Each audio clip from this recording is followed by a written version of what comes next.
Hey guys, welcome. This is Miss Sawney speaking. I hope you're doing well in this remote learning that we have going on. Today we're going to be talking about surface area of a cylinder specifically.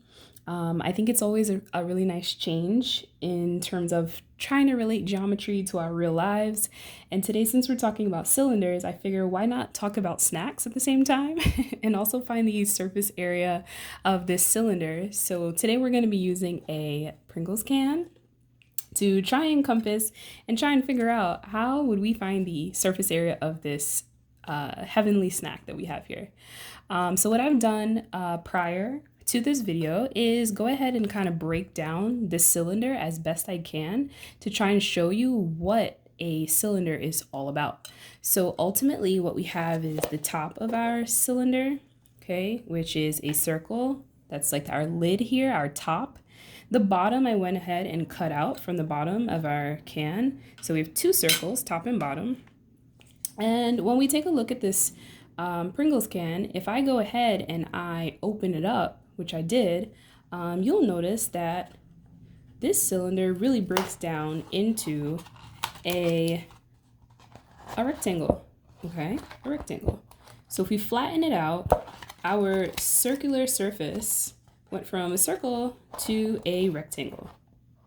Okay, a circular rounded figure to a rectangle.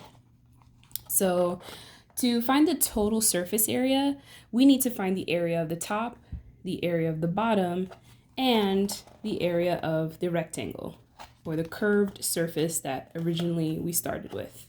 Okay, so let's take a look. Let's first go ahead and start with the circles. Now the circle top and bottom will be exactly the same. So I'm gonna go ahead and use the bottom of my cylinder, of my Pringles can, because it's exactly the same on the top as it is on the bottom. So I have a few tools going here. I have my tape measure. I know that the area of my bottom and top, ultimately, of my can, the area for that, the formula of a circle is just, is just pi r squared. So pi r squared. So I'm going to use pi. My r represents my radius, and I'm going to square that value. So first what I need to do is take the measurement of my circle. Okay, the diameter here from one side to the other is 3. And I know that the radius is represented by just dividing the diameter in half. So ultimately, our radius here, since our diameter is 3, if we cut that in half, if we divide by 2, the radius has to be 1.5. So since we have 1.5 as our radius, let's go ahead and plug that into our formula. So the area is pi times 1.5 squared. And if I punch that into my calculator, I get a value of 7, area equals 7.069. Okay, I'm going to round that to the nearest hundredth. Just for rounding purposes, we're going to end up rounding in the end to the nearest, we'll keep it at the nearest hundredth is fine. So right now we have the area of one of our circles.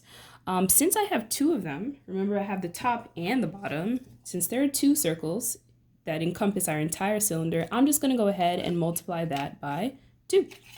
So the area times 2 is going to give me a grand total for the 2 circles of 14 point, let's see, so we have 7.069 times 2, so we get 14.138.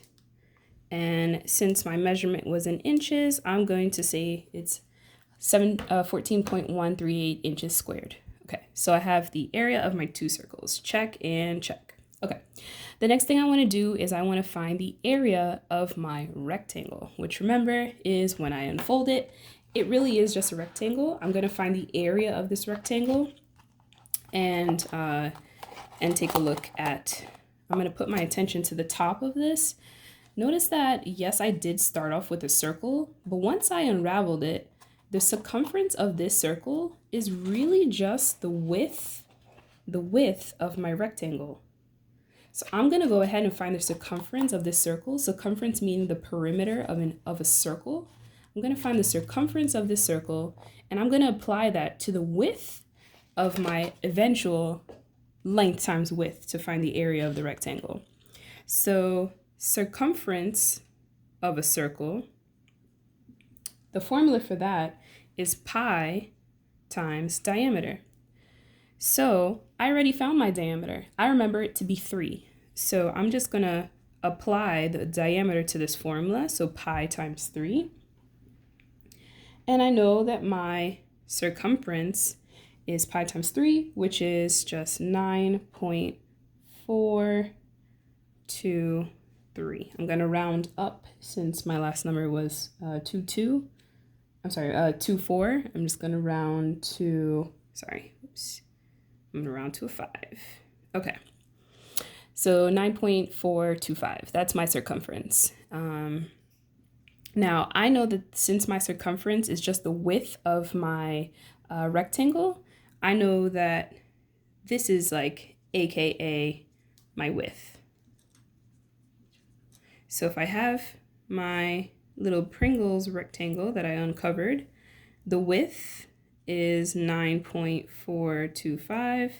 And let's just take the height of my Pringles can. Let's go ahead and measure it from one end to the other. I find that to be 9 on the dot, 9 inches. So I know my length here. My length is 9 inches even. So to find the length, I know it's just going to be length times width. Let's get the grand total of this rectangle. So it's 9 times 9.425, which is equal to 84.825. So the area of this rectangle is 84.825 inches squared. We always use squared for area, square units. So now we have the area of both of our circles and the rectangle. So now what are we going to do? We're going to absolutely go ahead and just add the area of our two circles, which we found was 14.138 inches, and the area of our rectangle. That's going to give us the total surface area. So let's go ahead and add that. So we already have the 84.825 in our calculator. We're going to add that to the area of the two circles, which was 14.138. And our grand total, our total surface area is 98.963. Here's our surface area. I'm just going to put SA. Okay, so our total surface area is equal to 98.963. And don't forget the units, inches squared. Thank you for watching. If you guys have any further questions about this, please feel free to email me as you already have via our Google Classroom. Thank you for watching and have an awesome day. Take care, guys. Bye.